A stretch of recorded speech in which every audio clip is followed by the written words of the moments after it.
సజ్జల వింత గణితం గజం ధరలో గారడీతో మరోసారి అమరావతి అన్నదాతల కడుపు కొట్టాలనే కుతంత్రం మొదలైంది. మార్కెట్ రేటుకి ప్రభుత్వ రిజిస్ట్రేషన్ రేటుకి తేడా తెలియని సజ్జల అంకెల గారడితో సరికొత్త అక్కసుతో మళ్లీ వచ్చాడు. అమరావతిలో ప్రస్తుత మార్కెట్ ధర గజం కనిష్టం 30,000 రూపాయలు, గరిష్టంగా 70,000 ఉంటే కేవలం 6,000 రూపాయలను తేల్చేసిన ఈ మేధావి అంకెలను అపహాస్యం చేస్తున్నాడు.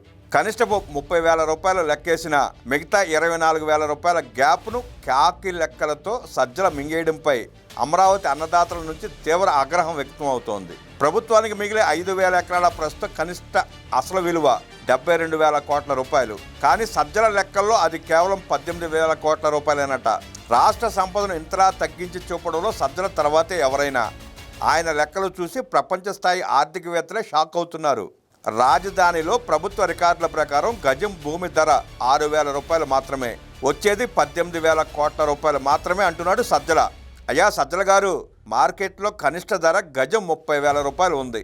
ఆ లెక్కన 5,000 ఎకరాల విలువ 72,000 కోట్ల రూపాయలు. మీరు చెప్పే 18,000 కోట్లకు వాస్తవానికి ఉన్న 54,000 కోట్ల రూపాయల తేడాను ఏ అకౌంట్లో వేద్దాం? రిజిస్ట్రేషన్ రేటుకే భూమి అమ్మే దాతలు మీకేమైనా తారసపడ్డారా? పోనీ వారానికి ఒకసారి మీరు వెళ్లే ఆ ఇనుప కంచెల తాడేపల్లి ప్యాలెస్ను ప్రభుత్వ రిజిస్ట్రేషన్కి ధరకే రాసి ఇచ్చేస్తారా? సజ్జల మరో మాట మాట్లాడుతూ, చంద్రబాబు గారి ఇంటి విలువ గజం 7,500 చొప్పున లెక్క పెడితే 3,63,00,000 మాత్రమేనట. బ్రహ్మాండం. అదే లాజిక్ వాడితే రాష్ట్ర వ్యాప్తంగా ఏ సామాన్యుడి ఇల్లైనా పేపర్ మీద లక్షల్లోనే ఉంటుంది. కానీ మార్కెట్లోకి వెళ్తే కోట్ల రూపాయలు పలుకుతుంది. 5 ఏళ్ల పాటు సలహాదారుడి హోదాలో ఉండి ఈ దారుణ లెక్కలతో ప్రజల సొమ్మును కోట్ల రూపాయల జీతభత్యాలుగా ఎలా మింగేశారు సార్? అయినా ప్రస్తుతం చంద్రబాబు ఇంటి దగ్గర మార్కెట్ ధర కనిష్టం 55,000 రూపాయలు, కమర్షియల్ అయితే 70,000 రూపాయలు పలుకుతోంది. ఈ ఓనమాలు తెలియకుండా మీరు అంకెలు ఎలా వేస్తున్నారు సజ్జల గారు? సజ్జల నోట మరో ఆణిముత్యం. వడ్డీలే 3 లక్షల కోట్ల రూపాయలు అవుతాయి, రాష్ట్రంపై భారం మాట ఏంటి అంటున్నాడు. అయా తలమాసిన మేధావి గారు, కేంద్రం బడ్జెట్లో కేటాయించినవి, ప్రపంచ బ్యాంకు, ఏడీబీ ఇచ్చే రుణాలు అన్నీ కలిపినా 50,000 కోట్ల రూపాయలకు దాటవు.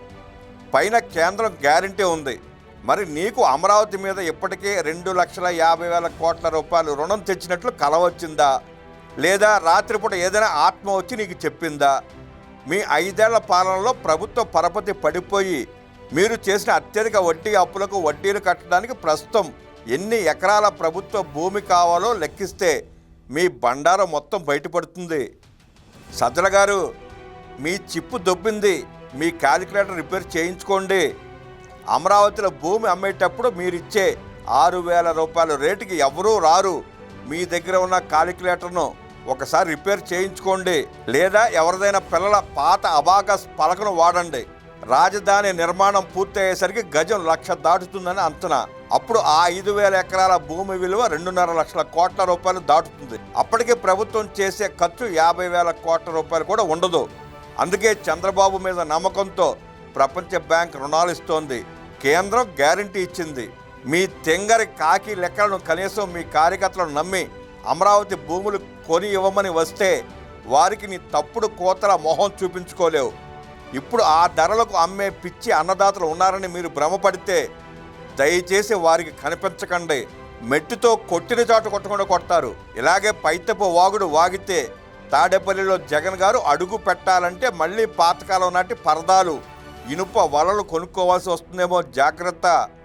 కాదంటే అమరావతి అన్నదాతల కడుపు కొట్టాలని మీరు ఈ కాకి లెక్కలు చెబుతున్నట్టున్నారు. మీ వైకాపా మీద కాకి రెట్ట కూడా పడకుండా మీరే చాలా లోతుగా గొయ్యి తవ్వుకుంటున్నారు. ఇలాంటి పిచ్చి మావిగన్ స్క్రిప్ట్ ఇచ్చి జగన్ని జోకర్ని చేశావు. కార్యకర్తలను, నాయకులను పెళ్ళాలని చెల్లి అని చెప్పినా నమ్మే వెర్రి మంద లెక్కన సమాజంతో తిట్టిస్తున్నావు. తలెత్తుకుని తిరగకుండా చేస్తున్నావు. ఎవరి కోసం నువ్వు ఈ తప్పుడు లెక్కలు చెబుతున్నావో, పొరుగు రాష్ట్రంలో ఉన్న ఆస్తుల విలువలు పెంచుకోవడానికి నువ్వు రాష్ట్ర ప్రజలు కట్టిన పన్నుల డబ్బులు వసూలు చేసుకొని ఆ డబ్బులతో లక్షలు మింగి విలాసాలు అనుభవించి నువ్వు ఇవాళ అమరావతి మీద, అమరావతి రైతుల మీద చేస్తున్న విష ప్రచారం, చెబుతున్న కాకి లెక్కలు ఎందుకో అర్థం చేసుకునేంత అమాయకులు కాదు ఆంధ్రప్రదేశ్ ప్రజలు.